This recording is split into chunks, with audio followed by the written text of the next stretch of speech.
All right, Phil, give me some good advice about defending against social engineering. Challenge everybody. Be confident in asking someone, "Hey, are you supposed to be here? Show me your badge." That kind of thing. I give you permission. All right, Mike, that sounds good to me, but I need you to give me some bad advice about defending against social engineering.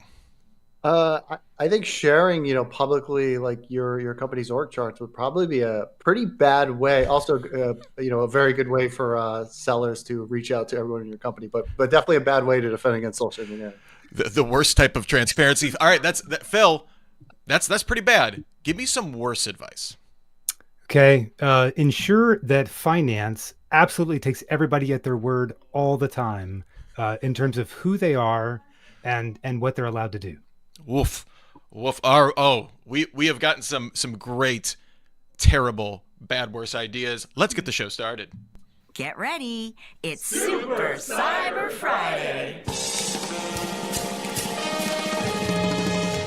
Hey everybody, welcome to Super Cyber Friday. You may have noticed I am not David Spark. My name is Rich Straffolino, one of the producers here at the CISO series. You may have seen me on the Week in Review show, but today we're hosting Super Cyber Friday, talking about hacking social engineering, an hour of critical thinking about how a lack of controls sets you up for financial loss. And that's really, I think, one of the interesting focuses on here is kind of keeping in mind those goalposts when it comes to social engineering and helping us get some answers to these. Of course, we have Phil Beyer, head of security over at Flex, and Michael Scott, the CMO over at Trust Me. Gentlemen, thanks for being on. Super happy to get in here. Very excited for this topic today. If you want to get involved, before we get into that, I have to give a big thank you to Trust Me for supporting the show, being our sponsor for today, helping us out. We couldn't make the show possible. We'll hear more from them in a little bit. If you want to participate, first up, the chat room. You got to go there. Lots of great people in there. We're going to be having, I think, some fantastic bad ideas with this topic today. That's the second way you can get involved, is submit your bad idea with hashtag bad idea about how to make yourself more vulnerable to social engineering. And if you want to be on the good side, hey, the bad ideas are fun, but hey, maybe a little 10% better tip, hashtag 10P for how to improve your social engineering defenses.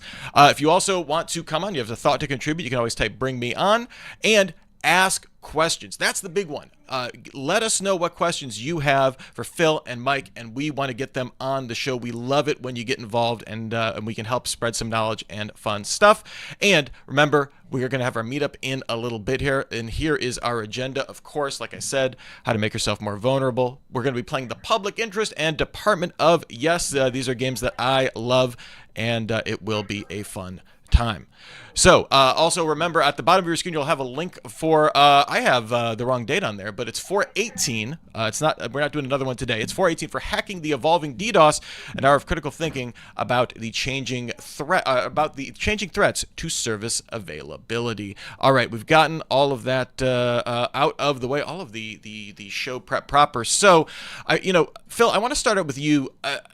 When we're talking about social engineering, something I think that has a lot of awareness out there, but what social engineering attacks would you say would be the most consequential to your business? Well, so we've seen it evolve over the years, as you've referred to. But the reason I highlighted finance in my or worse idea or whatever is because I think that remains the consistently most impactful or highest potential impact area that we really need to focus in terms of the ways that bad actors will try to take advantage of you. It's one thing to take advantage of somebody and get some credentials and post some some nefarious thing on a social media handle or deface a website or what have you, and those are not great, of course. But I think the crown jewels, as they say, is either intellectual property, which you're not really sure what you're looking for, or money, and you're almost exactly sure what you're looking for. So it's kind of, I mean, that's where we start. So, Mike, is that been your experience kind of in this space?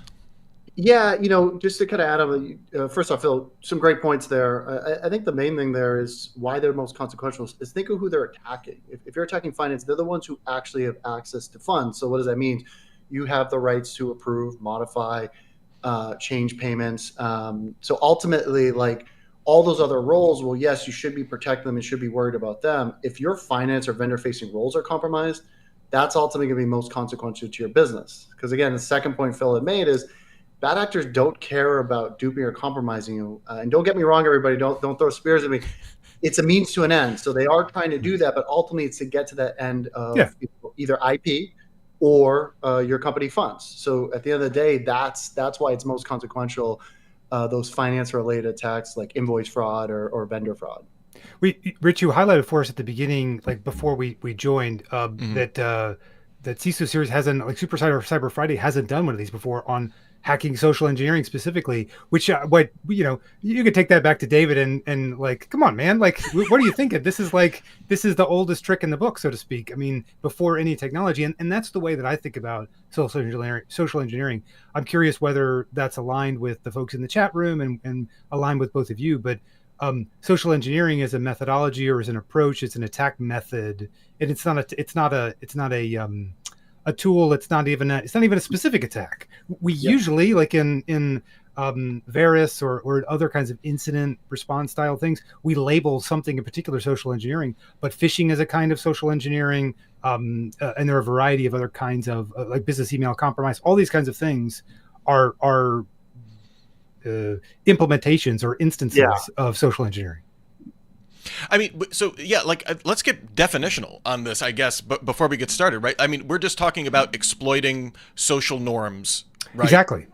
Taking advantage of the vulnerability in humanity, maybe, but like the inherent trust that we rely on, because it's an evolutionary trait. We form communities to survive, and so we depend on trust, and that trust means that there's almost an implicit trust that we tend to have. Not even almost, it is an implicit trust based on how our brains work. So.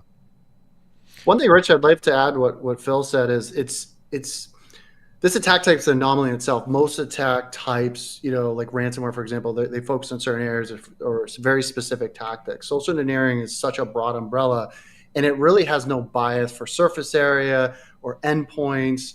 It's really attacking the humans in all those different areas. And unfortunately, like most companies address this in one of two ways, right? It's a security awareness problem. You got to educate people on it, which is helpful. Don't get me wrong. So anyone from any of those companies, it's great.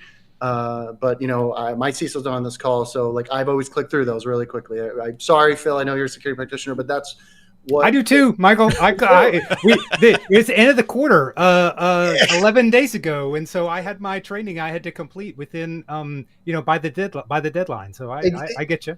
Exactly, and then it's like email security, right? And the challenge is both are very reactive and siloed. Like bad actors theoretically like have an infinite supply of unknown attacks that they're going to deploy and psychological attacks against humans, and both approaches are very reactive. Like email focuses on like what email attacks have come before. They try and profile out like some sort of objects to catch it, and then security awareness is literally just profiling what's happened before and figuring out how to detect those signals. But bad actors are if their motivation is money, they're pretty ambitious, just like all of us, and they're trying to figure out new ways to dupe you. And unfortunately, I think the traditional approach has been those two areas, and to your point, Phil, I think it's much bigger than that. Well, we need to get some of your questions going on right now. I don't see any right now, but remember to submit them in our chat. You can there's a question button. We need to get those in there. But I'm gonna drop the $50 billion buzzword in here. We have seen, or there's a lot of concern, right, that AI. Hey, we're changing the scale that we can operate these social engineering attacks. It isn't, this has been machine translated in Google Translate from another language, so it's super easy to spot these spam emails, or it's impractical to personalize your robocall outreach or something like that for this kind of social engineering. All of a sudden, we see a ton of tooling that's able to make pretty human-like outputs very simply, very easily. Mike, how have you seen kind of these new breed of Gen AI tools really having an impact on social engineering? Well, I think it goes back to how we would defend against it. Like previously, it was always defending against like known bad. Like, is this a bad link, bad domain, bad grammar? Right? You mentioned that was the telltale sign of the social engineering. and controls and security tools, they sort of upgraded to focusing on normal baselining that. The problem is bad actors have gotten pretty good, and with generative AI, they've been able to supercharge not just the attacks volume, but the attack sophistication by doing ultra deep research on the web, dark web. Been able to use ultra sophisticated tools like deep fakes and voice cloning. I have friends at an organization called Pindrop, and they're building technology around detecting that. And ultimately, it's just getting so hard to differentiate, like whether that's Phil on the screen now or someone pretending to be him. And there, I think recently last year, there was a large, like $25 million loss because someone thought they were on the phone approving a payment with the CFO of one of their vendors. It wasn't. Mm-hmm. And unfortunately, they were duped. And, were, There are consequently. and the one you're talking about might be the one that I'm thinking of, Michael. It was a whole freaking Zoom call. It was the one legit person who was like in a Zoom, like added to a Zoom call with a bunch of impersonated colleagues. Yep.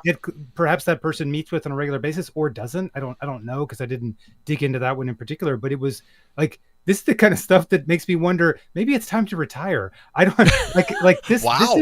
This is like, I'm legitimately concerned about the sophistication potential here.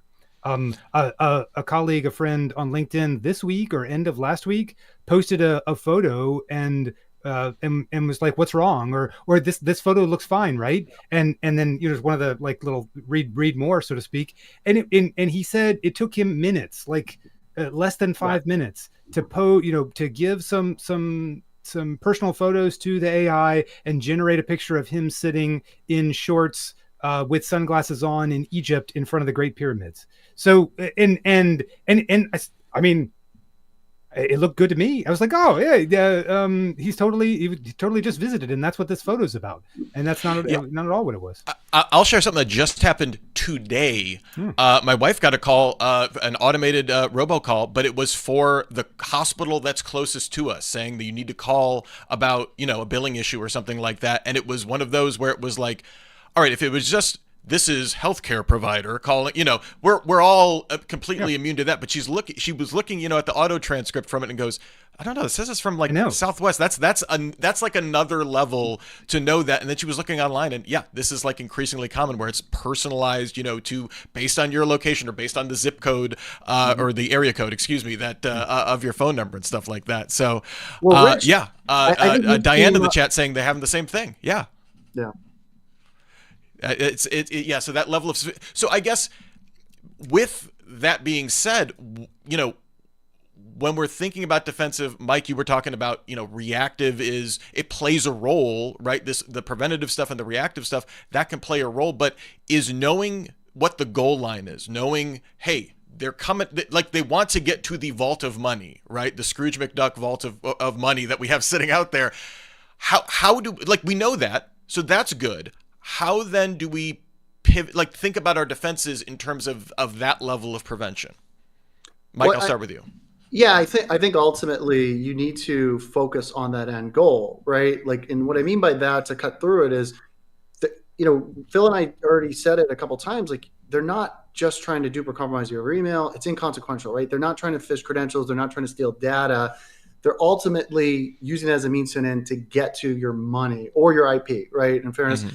Now, if you were to take the approach of, hey, I'm just looking to stop every attack and I've got the best security posture, well, unfortunately, you're being naive, because bad actors like make their bank off, they make their living off figuring out how to dupe these systems. So if you're just focusing on blocking an endpoint or an attack surface area, they will find workarounds.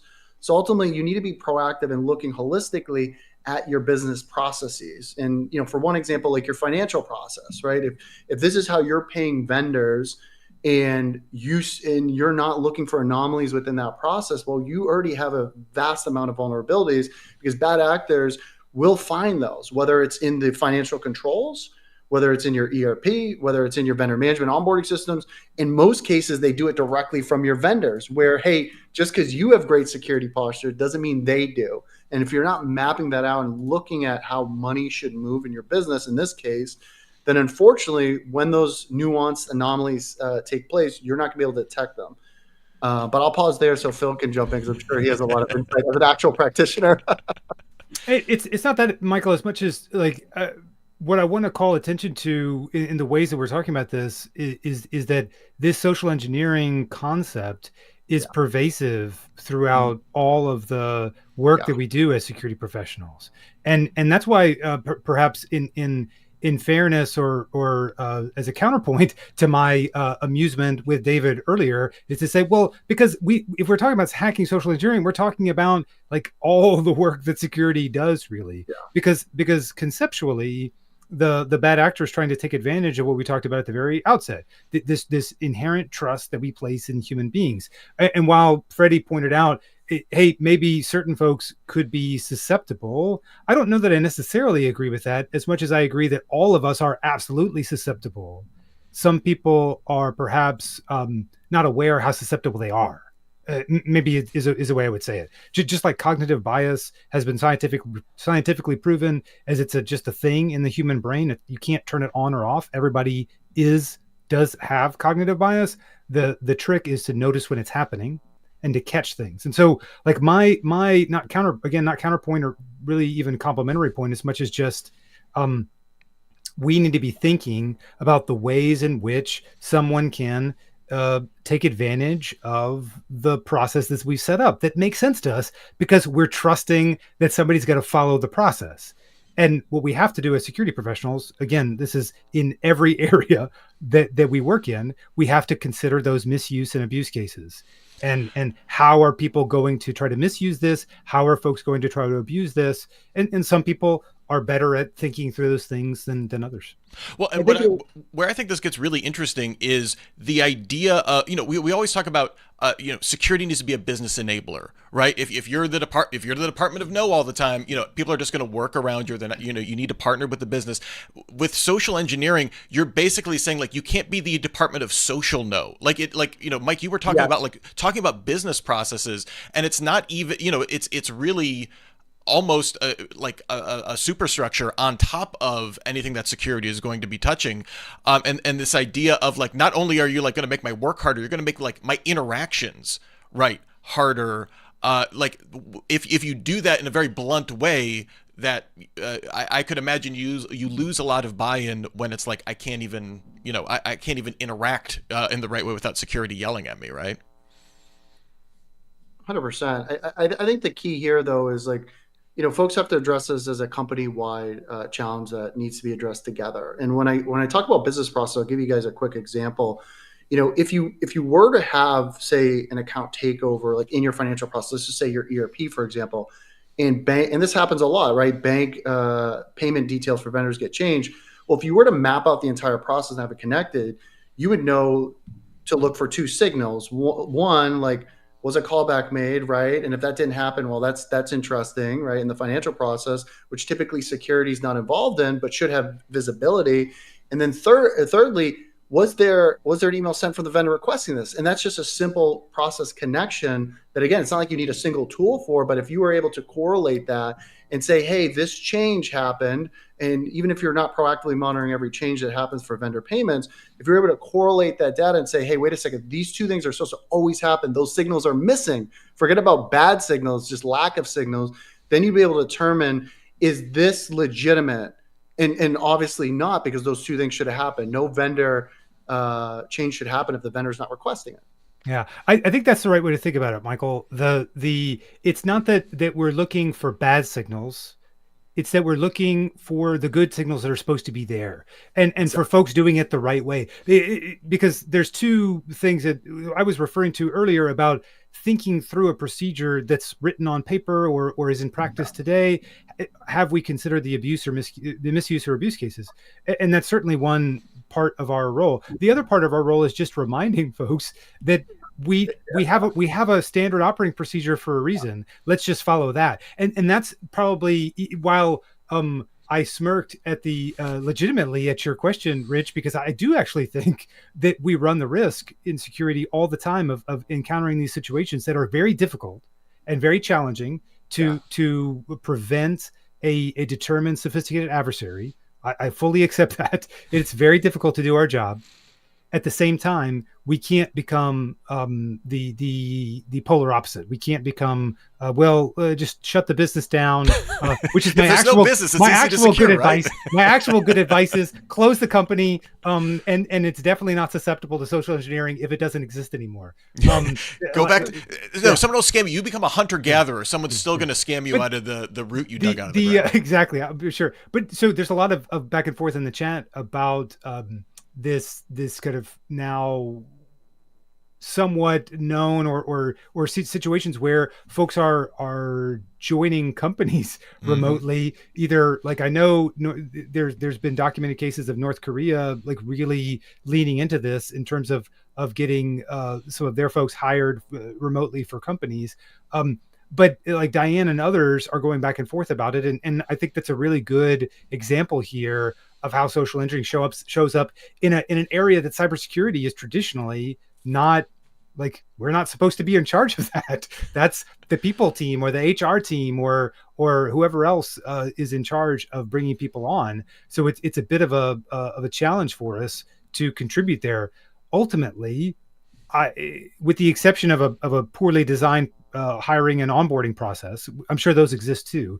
But assuming that the process exists, we need to make sure the process is being followed, and that we do in fact ask for the A, B, or C document at the right time in the right way, and require it without cutting corners, because those are the ways that, again, this is not my area of expertise. I don't know exactly how those compromises are happening, the fake employees who file compromises, but I would probably venture a guess that some corner was cut somewhere. I could be wrong. It's possible that the North Koreans are following everybody's rules the right way, and we're just missing a rule somewhere.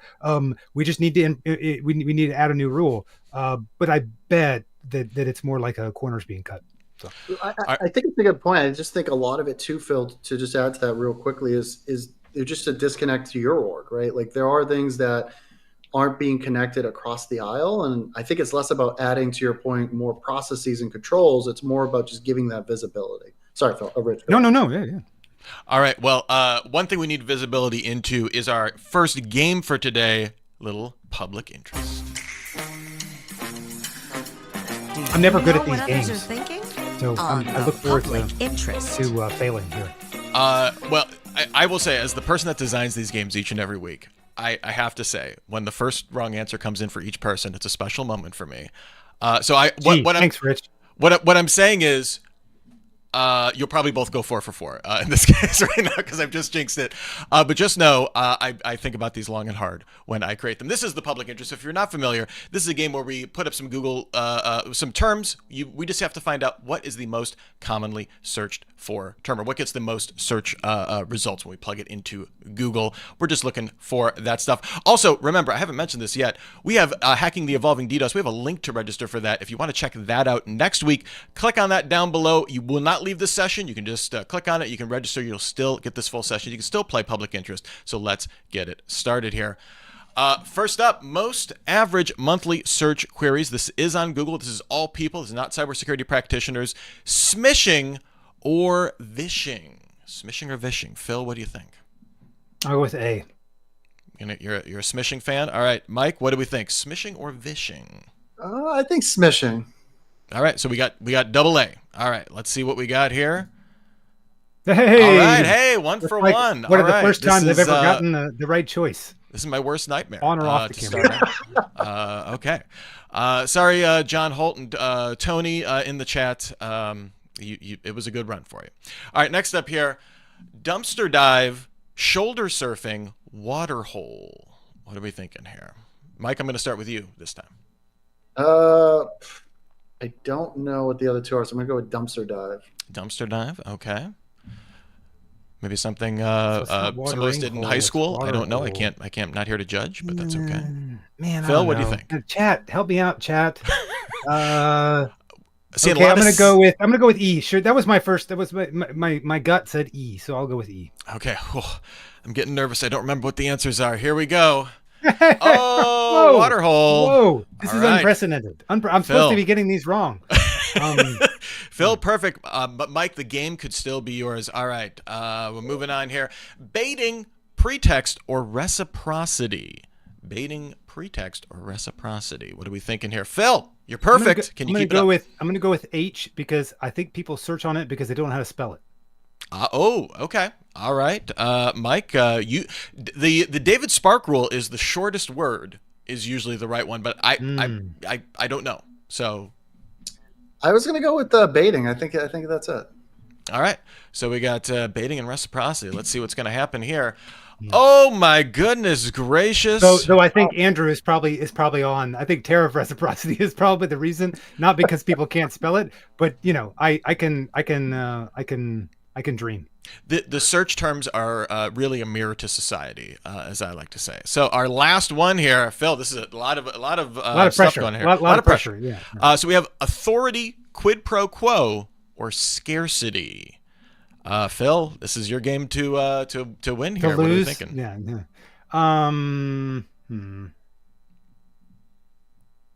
My gut says quid pro quo again because people are translating as opposed to anything else. All right. And Mike, where are we looking here? I got to go with authority. It's yelling at me. You got to, authority. People like it. People might be thinking of lines from South Park from 20 years ago. Sure, why not? So let's see what's happening. Oh, whoa! Goes I perfect. I don't know. That's I feel like you teed this one up for me, Rich, because I never get these right. Well, that's it for me, folks. I'm just kidding. Congratulations, Phil, on checks in the mail, Rich. On a noble effort. Did anyone else go 4 for 4 in the chat? Let us know. I see Freddie went 3 for 4. A fine showing, Freddie. What I really need to do now, this is just proving, is I need to expand the number of responses for each one to reduce the chances. That'll even further. No I was nice today. I just want you to let you know I was nice. But 4 for 4. Congratulations, Phil, the big winner here. What did I win, Rich? What did I win?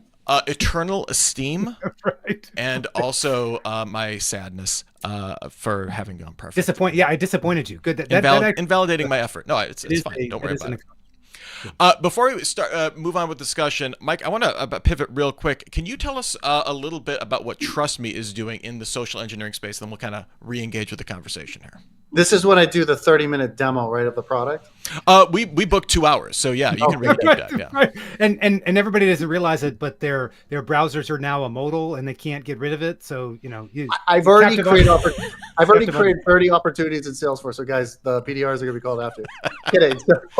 So what we are a behavioral AI solution. So what that means is our AI defends against the attacks of what we're talking today that exploit trust, like phishing, impersonations, vendor invoice fraud, things like that. We do that by analyzing emails across emails, financial systems, and your controls. So we connect that end-to-end process within your business. And basically, ultimately, like our mission is to protect your people and money and restore trust within those business processes. And yeah, that's us. We are a behavioral AI solution that connects the end-to-end of these processes through email, through your financial systems and business controls. And if you want to learn more about Trust Me, get a warm handoff to the fine folks there. We just put up a poll. There are 2 choices. Both of them are for the warm handoff. So the choice is easy. The tyranny of choice has been defeated. So go ahead and click that if you want to learn a little bit more. And Mike, thanks for helping us out here. I want to get into some questions here, though. We got a couple I've highlighted here.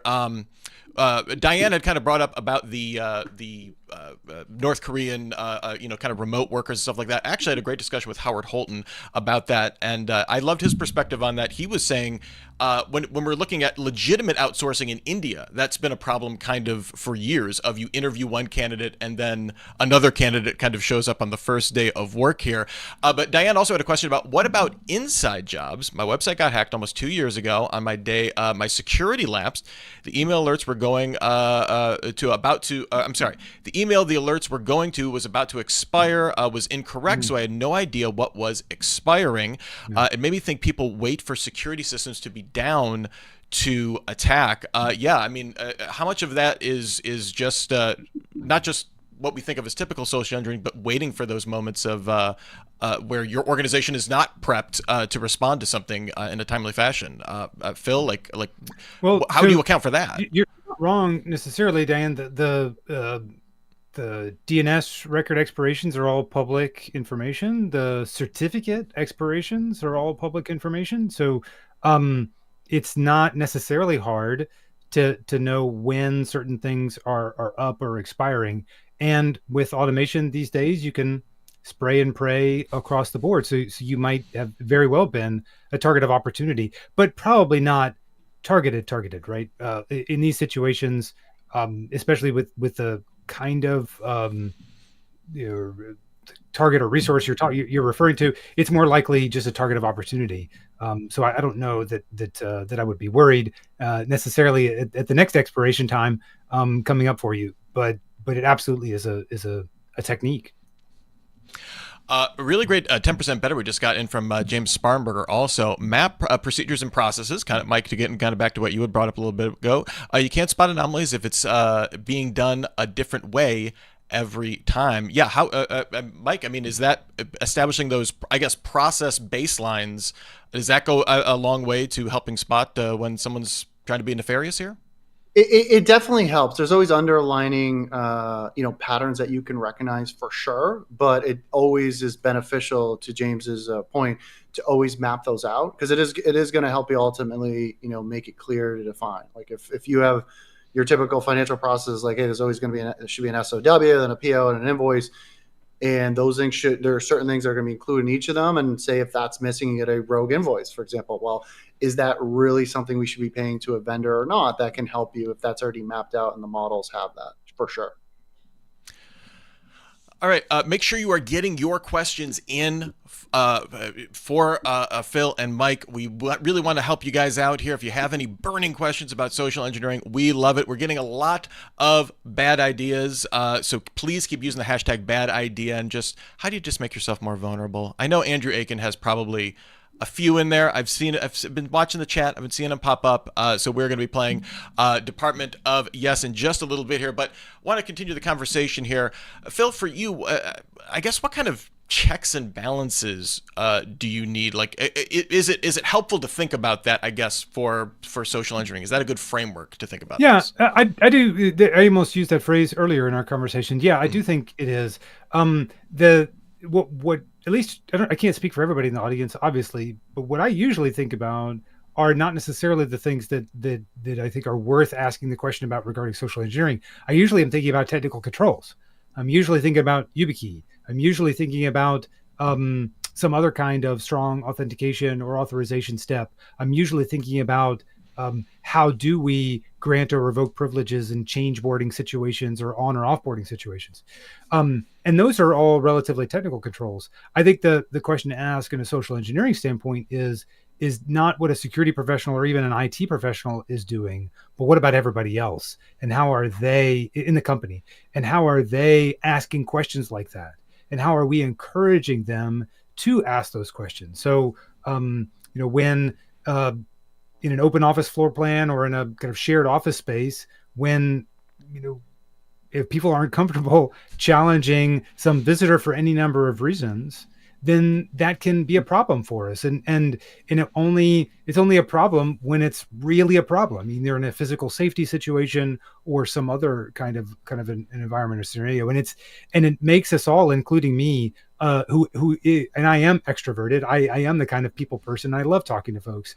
But it still makes me uncomfortable to challenge people like, hey, who are you? And why are you here? Why did you get off on our floor as opposed to the other one? Why are you coming in behind, we mentioned shoulder surfing, and that was one of your search terms, but tailgating, right, it's not usually something we think about with social engineering, but it's a social engineering attack, right? Most of the time people will hold the door, especially a Texan. I grew up in Texas in Houston, and I absolutely hold the door for people, no matter what their gender or how many legs they have. I hold the door open for dogs and cats. So social engineering can exploit trust in all forms, and so that's an example too. It's the white truck and a clipboard. Basically, you can just walk into anywhere at that point. That's like the mark of authority here. James Sparrenberger threw us in a bad idea, but thanks, Andrew, yes. I'm glad that you're challenging yourself all the time. That's good. That's good. Good for you. Yeah, I mean, if you're really not searching yourselves in like a Descartesian self-examination, you're really letting down your own personal security. But James really he has this as a bad idea, but I think this is like maybe like a little myth busting we can do here. Bad idea. Don't worry, we're too small to be worth hacking. Mike, in your perspective, has that ever been like it's kind of a variation on security through obscurity, and especially now that we have kind of Gen AI tools where we can have almost an infinite number of attacks, right? Like, that doesn't hold any water anymore, right? No, it doesn't. I mean, ultimately, like if you think about like for organizations, like most Fortune 500, right? They have the best security posture, right? They're investing millions and millions of dollars. It's like the smaller vendors that they work with that folks are targeting, because they may use you. Maybe they're not directly trying to steal your money, but they're probably trying to hijack it from your payments, meaning the vendors who are your customers who are paying you, and that's typically where they want to go after, because a smaller vendor, for lack of a better phrase, a mom and pop shop, they're not going to have the robust SEG or the robust behavioral AI tools and the robust security awareness in place. Their CEO is their CISO, right? In a lot of cases. So that's actually where they want to start and where they run these highly sophisticated attacks. And we've seen them a number of times, with our customers. It's not so much that our customers don't have the posture, it's the vendors that they work with, which would be the smaller companies. I want to take this to, we've been talking in some broad sweeps here, but I guess, Phil, for you, what, when we're talking about building this as like a defense in depth, right? A kind of a bend, don't break for a lot of this, we know they want the money, so like, don't let them get the money. What is, I guess, what are the table stakes that we need to be doing here? And how do we build off of that so it isn't game over when you click on the phishing link for security for something like this? Well, that's where I do think we have reliable. I have a couple of responses to that. One is perhaps a little interesting, but I'll go with the first one, and that is whether it's, again, YubiKey is my example, it's my go-to example, but there are absolutely technical controls that can all but shut down most kinds of phishing. Okay, so I don't think that's a good example anymore necessarily of, hey, this is why are we worried about this thing? So because there are tried and true activities there. From a social engineering standpoint, I think that the manipulation of financial controls and folks is absolutely a thing. Manipulation of physical access to buildings and systems is absolutely a thing. The saving grace, and this is where it's a bit problematic in my response, is that's not scalable. Neither of those things is, with the exception of some AI craziness, which may become scalable, and then it is time to retire. It's hard to scale those things because it's limited by the person doing, the single person. There's only so many phone calls I can make in a day, and there's only so many sites I can visit in a day as a single person. An automated tool can do all sorts of crazy stuff, which is why phishing is out there, and that's why we need to be addressing it. But the reason why I think it's not as big of a thorn in our side is because there's only so many people in the world who really are black hats, who really are thieves, who really are willing to go that manipulative route and take advantage of us. So our job as security professionals is to equip and empower and inform our team members that the bad people are out there. And just because you don't see them, just because they haven't attacked us, doesn't mean they might not tomorrow. So you just need to be vigilant and aware. You don't have to do anything other than what you're supposed to do for your job, right? Just don't cut corners for people. Go through the process, and if we need to update the process, let's do that so that the CEO can call and make a financial transfer when he or she is on vacation. that might have to happen, sure, but let's include that in the process and make sure we know how that's supposed to go. I love you just touched on it, that there is a limited supply of bad actors too. Like even as we are seeing maybe the number of attacks they've been able to launch and stuff like that scale, I don't think I've ever heard that as the bottleneck before. It is though.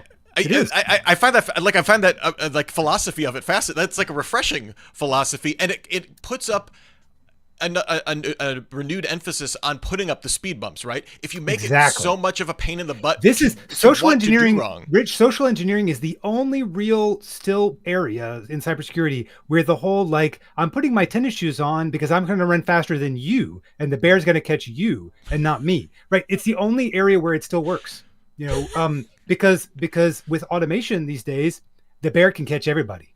Sorry, but the bear can catch everybody. I don't care how fast you run. You could be the world record holder and in whatever, and the bear's still going to catch you. But not in humans, not in stuff that doesn't scale like this. Andrew Aiken is a fan of the analogy. I love I love that. The classic backpacking guide, the backpacker guide that they get asked. Wait a minute, why do you have tennis shoes hanging from your backpack?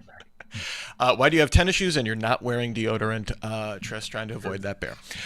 Remember to register for Hacking the Evolving DDoS. That's happening next week. We're going to be getting started with that at 1 p.m. Eastern. Click on the link below to register for that. And make sure you're clicking on the poll to get a warm handoff to Trust Me. Mike, I want to pose that same question to you. We want to be faster than that bear. What are the equivalent? What are the cybersecurity equivalent of tennis shoes that every organization should be making sure they have in their backpack? Well, I think ultimately, and granted, vendors should be thinking this way. Meaning cybersecurity vendors like Trust Me and other ones is to be like, how do you actually like really solve the business problem, which is the bad actor's end goal?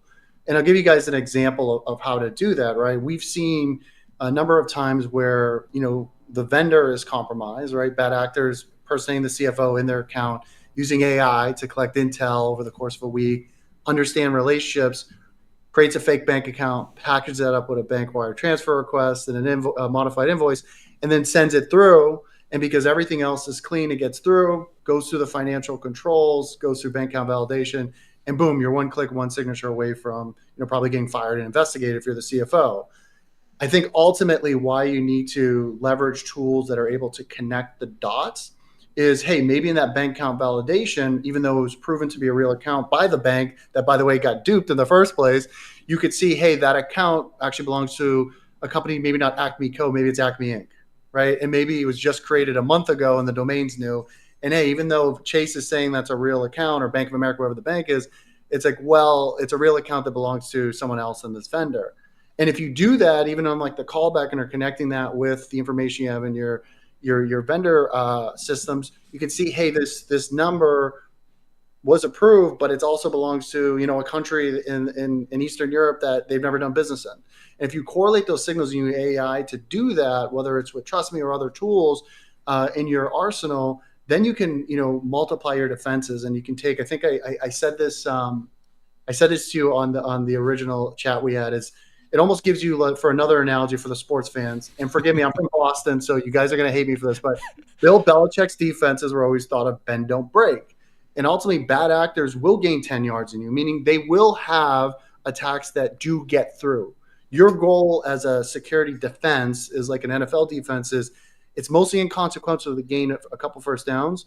Your ultimate goal, where your defense wins, is that they don't let them cross the goal line. In this analogy, the goal line is them getting the dollars or your IP. So it's important that you take that approach where it's bend, don't break, figure out how to correlate these signals. So even in the inevitable reality where they will get through at some point, you're not letting them leave with what they want. And if that's your IP or money or both, that's prevented.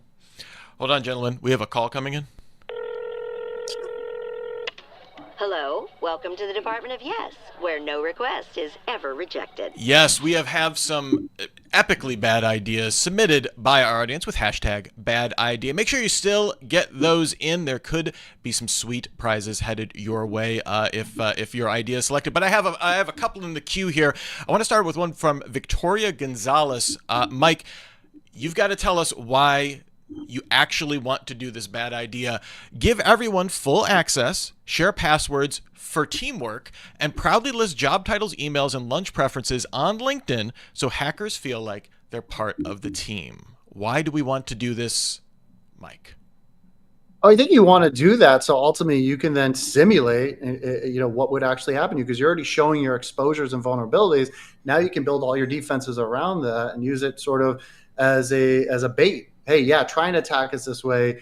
It could all be actually legitimate information, or even if it's valid, you could have defenses and protocols around it to protect it. So I think it's genius. Yes! I like that. Just turn them all into unintentional red teaming. All right, I'm kind of on board with this, Phil. I'm gonna go with an Andrew Aiken classic here. It's kind of the opposite of that one. Eliminate all social engineering risk by banning employee interaction. No emails, no calls, no eye contact. If no one communicates, no one can be tricked. Why do we want to do this?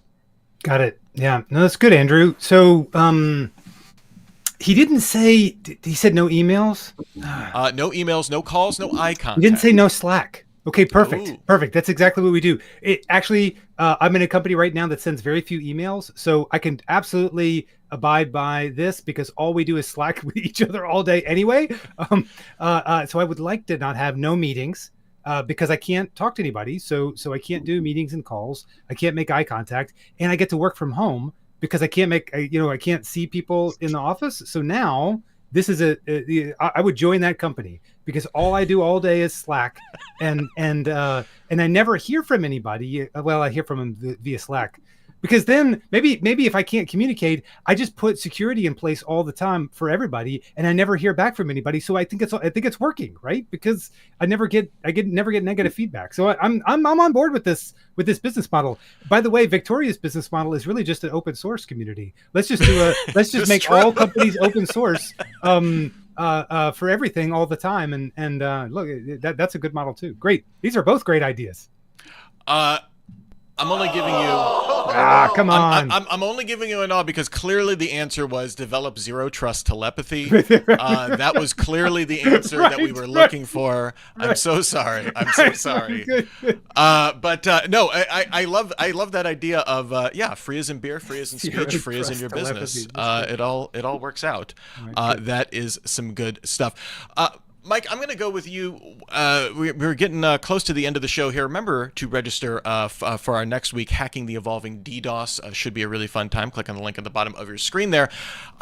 What's one thing that we haven't talked about that is really a big part of the social engineering puzzle here?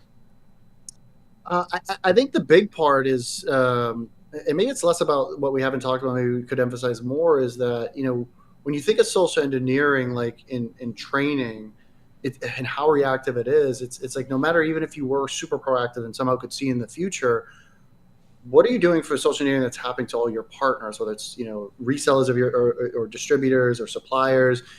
How are you helping them, right? In those interactions, because if you pay the wrong vendor, it's not only that you lost that money, they don't get paid, right? Maybe you're late on those payments and they need those. But I think ultimately it's like, how do you build this ecosystem of trust across your supplier networks, your partner networks, your vendor networks, not just within your organization.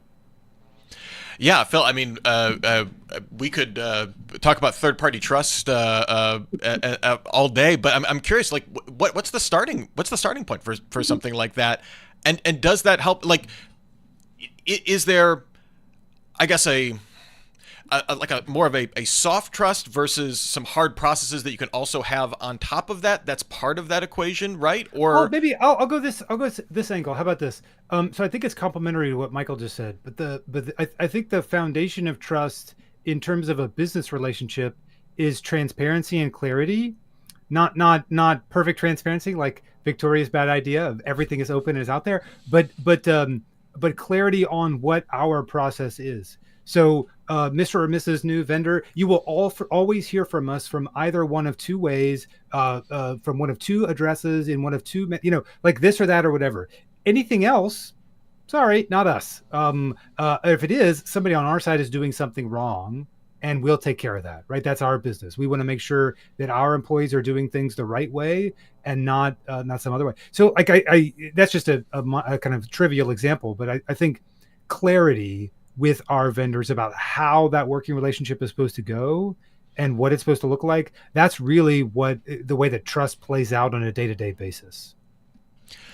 One of the things when this topic came up is a lot of times I host, I'm one of the producers for Cybersecurity Headlines. I do the Weekend Review show. I'm always a sucker for when the CFO did the wire transfer, on the deepfake Zoom call, or it was the deepfake of the CFO. That's an amazing story, right? Like it bleeds, it leads. Financial loss from deepfake. Like we're definitely going to be talking about that.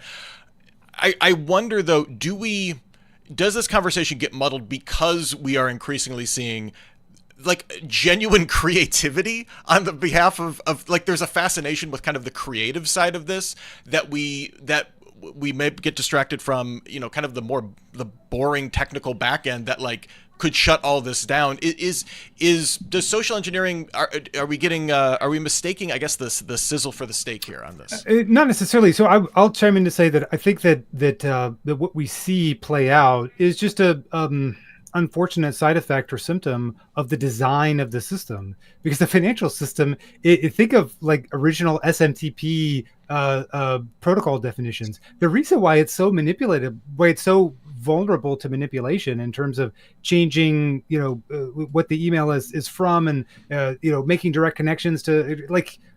It is such a simple, literal. I mean, it's in the abbreviation. It's a very simple protocol. It's meant to be extremely simple.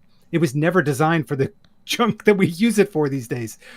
Same thing with the financial system in general. Obviously that is not fair across the entire spectrum, but for the most part, ACH style transactions and wire transfers have very, very little protection in place, and it's by design. They're supposed to be that way because when they were designed ages ago, there weren't ways to manipulate them like there are today. So my kind of response comment is that the reason why we see it these days is because the same exact thing is happening that we all mostly see in our day-to-day lives as cybersecurity professionals. The protocols and processes and things were never designed with the sophisticated attacks in mind that we see today. So yeah, of course it's happening because people can't. So the mountain is there. Let's climb it. Yeah. And Mike, for you, is it the case of stretching beyond kind of design parameters is leading to a lot of these creative ways to kind of get through the gaps? I think part of it is like sometimes we overcomplicate things. Like we had more controls, we had these different things, we had a million different tools, but we shift away from the focus of like there's always nuanced signals that something's off, but we're not pulling those together. And in the case of like that CFO, deepfake, could that have been avoided? I don't want to say 100% sure because, we don't have the inner workings of all that case. But I'll go back to the case of the one I gave you earlier where, hey, that CFO was one click, one signature away from paying $1.2 million. There were nuanced signals outside the bank account validation process, right? Like the callback details were modified outside the country. But also even within the invoice itself, there were clear signs that this was fraudulent, not just on the surface, but as security professionals, if we correlate these signals and look at, hey, what does this also look like even in the metadata? If invoices, like for example, the invoice that they paid off would have been 100% modified. If you understand your partner's process, in this case, security and finance, you would understand that invoices, even from a mom and pop shop, would always be originals. Meaning even the smallest vendor is going to use QuickBooks or TurboTax. They're not going to be like a marketer and be editing PDFs with free PDF editing software. They're not going to do that. So I think part of it is simplifying, like what would these signals be? These obvious signals that are highly nuanced that do bypass traditional controls that proliferate themselves throughout this process. And if you do that, you don't have to add all these different controls. You just need to connect them. And I think that's where us as humans, and forgive me, Phil, I think a lot of security professionals traditionally used to do is like, hey, with these teams, let's add another process. Let's add another checks and balances. I don't think you have to do that. I think you just have to bring together these signals to truly understand, hey, that was the CFO, right? Fun fact, it was actually a deep fake, right? But all these other things are saying it's not the CFO, or at least not the account that they're telling us to pay. And then you can actually prevent these attacks without adding a bunch of layers of controls and And technology. it's possible to do that these days, right, Michael? What a few years ago, it wasn't really feasible technically to do that, and now it is. All right, well, we are getting close to the end of the show here. Just want to do a little housekeeping here. First off, a huge thank you, Mike, you and the team at Trust Me for sponsoring this show, helping make just a really fun conversation. Really appreciate that. Keep in mind, we're going to be having our Week in Review show coming on up in just a little bit here at 3:30 p.m. Eastern. I'm going to be talking to Carla Sweeney, the Senior Vice President of InfoSec over at Red Ventures. Haven't had her on for almost 3 years. I can't believe it's been that long. So I'm really looking forward to digging into the news of the week. Some really fun stories there. Make sure you stick around for our Discord meetup. We're going to be switching the link here at the bottom here so that you can click, just join our Discord. It's going to be a one-click thing. There it is up there. And just have some fun conversation. Just chill, relax. I'll cajole you into coming into the Week in Review show and joining our chat there as well. We'll just dominate your complete Friday. Don't worry about that. And if you want to support Super Cyber Friday and sponsor us, shoot us an email at info@cisoseries.com. One thing I wanted to get to is this comment from Marty. They had a 10% better tip here, and I think it's kind of analogous to something we were just talking about. It says, make cyber awareness training relatable to transfer that training to everyday activities, making an overall behavioral change for a conscious security mindset. I mean, Phil, I feel like making cybersecurity awareness training relatable, just good practice in general. How specifically? Oh, sorry about that. Would you keep that in mind for social engineering? Oh no, I think it applies broadly. I agree that the takeaway from successful experiences in cybersecurity awareness training is that the receiver, the recipient, the trainee, it finds the information interesting and useful, separately and outside. So there are other approaches that have proven successful as well, gamification and other kinds of things. But ultimately, that core takeaway, if it's something that the person feels like, oh, I learned something today, and this might help me keep my family safe, or protect the things that I care about and that I cherish outside of work, that always it makes it interesting and compelling for folks. Mike, real quick, I wanted to hit on this. We only got a few minutes left here, but one of the things, and this is certainly something Trust Me is really in here. We talk all the time about, deepfakes, AI. It's given all these tools to attackers. Can you share like a capability that's just fairly recently come online that's helping defenders? Whether it's signal, is it signal correlation? Is it just corralling all that noise and trying and finding those relevant signals for that kind of stuff? Can you give us a little insight into that? I'm just curious. It is, right? Like we've all heard about the deepfake things, and there's a ton of technologies that are meant to detect it, and some of them are, have a good degree of efficacy, but some not, right? And not every organization and every tool is going to be able to detect them, because some might be audio, some might be video, some could just be someone impersonating over email, right? We've all heard of BC. I think the number one detection that's sort of come onto the market and that we're doing as well is sort of connecting it from the initiation of a vendor working with you till its end of life, or right your end of term. And what I mean by that is actually mapping out the entire payment process and understanding from a security and finance lens, like what is in there. So not just the tools, but those are important. So where you're communicating, so typically email, but also looking into the ERPs, the vendor management systems and onboarding systems, and correlating that data across your organization, as well as the processes. Like, are these things being met, right? I talked about lack of signals earlier, but one of the clear signs of vendor fraud is if a callback's not made, right? Or if an email's not sent. But if you have an account takeover, say in your ERP or payment systems, that's not going to be detected. And one example that we found is like we got into an account where a bad actor was changing out payments every third or fourth payment. The smaller amounts subsequently probably so the vendor wouldn't complain they weren't getting paid. And this is a vendor who's getting paid millions of dollars a month. So they were in there. Now, if you understand the process and can correlate that data similar to our solution, then you can really stop it. I think, technologies that are really trying to bring together the human element, i.e. the processes, as well as the actual technologies, then you kind of have a winning game plan to ultimately get ahead and proactively defeat these bad actors from what they're trying to get, your IP or money. Yeah, and Michael Mendelson sharing just their own perspective about these kind of tools. He shared it's in his line of work, a Ghidra integration for LLMs that will auto-name functions for malware you're reverse engineering. So I'm always interested, this is I mean, it may be asymmetrical, but it's not completely one-sided, right? Like we're this tooling and we're finding interesting ways. The creativity is on the defender side too. So we are just about out of time for this episode of Super Cyber Friday. Phil, Mike, thank you so much for your time, your wit, your wisdom. Phil, your perfection at the public interest, which I find very distressing. Just very lucky. Quite honest. I can flip a coin and get heads 4 times. Yeah, that's why I have to put more 4-side dice in there. But remember, join us on our Discord meetup. Just click the link at the bottom. You will be joining us in moments. You will be having some fun conversation. If you have some more AI tools that are helping you with social engineering, that kind of stuff, I want to know what you're using, and we can continue that conversation on there. That just about does it for the show. Andrew, can you take us out?